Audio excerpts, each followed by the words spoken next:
कांग्रेसी नेता कह रहे हैं टारगेट किलिंग जैसा काम हो रहा है। टारगेट किलिंग का क्या मतलब है भाई? जहां पर कानून को कोई ना माने वहां पर तो बुलडोजर लगाना पड़ता है ना। साजा में भी बीरनपुर की घटना आपको ध्यान है, मार दिया गया उस बालक को, तब कुछ नहीं हुआ। यहाँ उन्होंने दबाव डालना शुरू किया, दबाव दे करके कैसे भी करके सीट मिल जाएगी, वोट मिल जाएगा। ये जो प्रक्रिया उन्होंने शुरू की ये घातक हुई उनके लिए और इसीलिए वो हारे। लोकसभा में क्या रिजल्ट देख रहे हैं और मुद्दा क्या से 11 में 11 पक्का। विधानसभा चुनाव में पूरे छत्तीसगढ़ की नज़र 2 सीटों पर थी, साजा और कवर्धा। दोनों की जनता ने जो कद्दावर कांग्रेस नेताओं का तख्ता पलट कर रख दिया है। विजय शर्मा जी हमारे साथ हैं, कवर्धा से कई बार के मंत्री मोहम्मद अकबर को इन्होंने हराया है। क्या फैक्टर रहा जो एक इतना बड़ा तख्ता पलट हुआ, खासकर आपकी सीट? हमारी सीट में तो विश्वास खो चुके थे कांग्रेस के विधायक, उन्होंने दबाव करके शॉर्टकट अपनाना शुरू किया। भाई आप मेहनत करके सेवा करके दिल जीत कर वोट मांगते हैं, यहाँ उन्होंने दबाव डालना शुरू किया, दबाव दे करके कैसे भी करके सीट मिल जाएगी, वोट मिल जाएगा। ये जो प्रक्रिया उन्होंने शुरू की ये घातक हुई उनके लिए और इसीलिए वो हारे। यहाँ उन्होंने दबाव डालना शुरू किया, दबाव दे करके कैसे भी करके सीट मिल जाएगी, वोट मिल जाएगा। ये जो प्रक्रिया उन्होंने शुरू की ये घातक हुई उनके लिए और इसीलिए वो हारे। हिंदुत्व कितना बड़ा मुद्दा रहा दोनों सीटों पे, कवर्धा और साजा पे? भैया 55 में से 2 ही सीट में हिंदुत्व मुद्दा हुआ, बाकी सीटों पे नहीं रहेगा। मुद्दा तो हर जगह रहेगा, क्यों नहीं रहेगा भाई? मैं आपसे पूछना ये चाहता हूँ कि कवर्धा में जब भगवा ध्वज का अपमान हुआ तब गलत हुआ, या हमने उसकी जांच की मांग कर दी, उस पर कार्रवाई की मांग कर दी, तब गलत हो गया। क्रिमिनल ऐसे नहीं होता है, उसको आपको स्पष्ट करना पड़ेगा। साजा में भी बीरनपुर की घटना आपको ध्यान है, मार दिया गया उस बालक को, तब कुछ नहीं हुआ।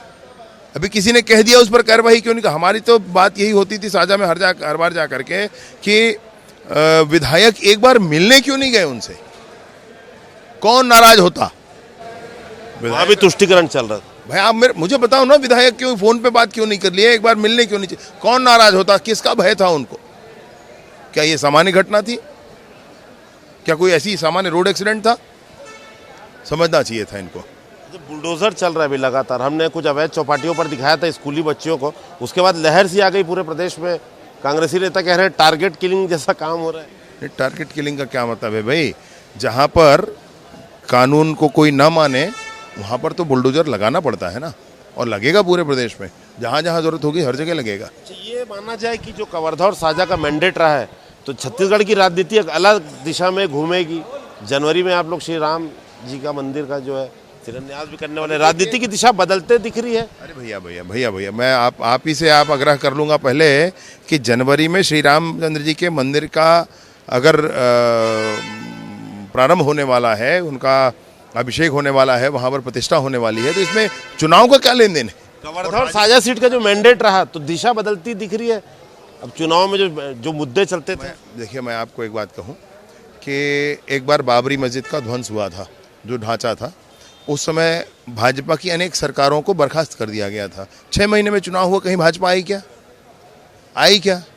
अभी 3 साल पुराना ध्वज का मामला, अभी आपको उसका चुनावी फायदा कैसे दिख रहा है भाई? आप खुद सोच कर देखें इस विषय को। और इसीलिए आपसे कहना चाहता हूँ कि पार्टियाँ बने बिगड़ें, सरकारें आए और जाएं, राम मंदिर बनना चाहिए, हमारा संकल्प था, वो पूरा हो रहा है। और ऐसे अनेक और संकल्प हैं जिसको पूरा किया जाएगा। उसमें राजनीति का कोई लेन देन नहीं, राजनीतिक फायदा हो तो, राजनीतिक घाटा हो तो। लोकसभा में क्या रिजल्ट देख रहे हैं और मुद्दा क्या? 11 में 11 पक्का, 11 में 11। लोकसभा में भी 11 में 11 सीटों पर विजय शर्मा दावा कर रहे हैं। मामला कम्युनल नहीं रहा है, साफ कह रहे हैं, लेकिन जो जीत का कहीं ना कहीं आप कवर्धा और साजा सीटों पर जो मैंडेट मिला है, कहीं ना कहीं भाजपा और कांग्रेस दोनों मान कर चल रहे हैं कि हिंदुत्व कार्ड ने अपना पूरा दम दिखाया है। कैमरामैन दीपक रत्नाकर के साथ संदीप शुक्ला, IBC 24 रायपुर।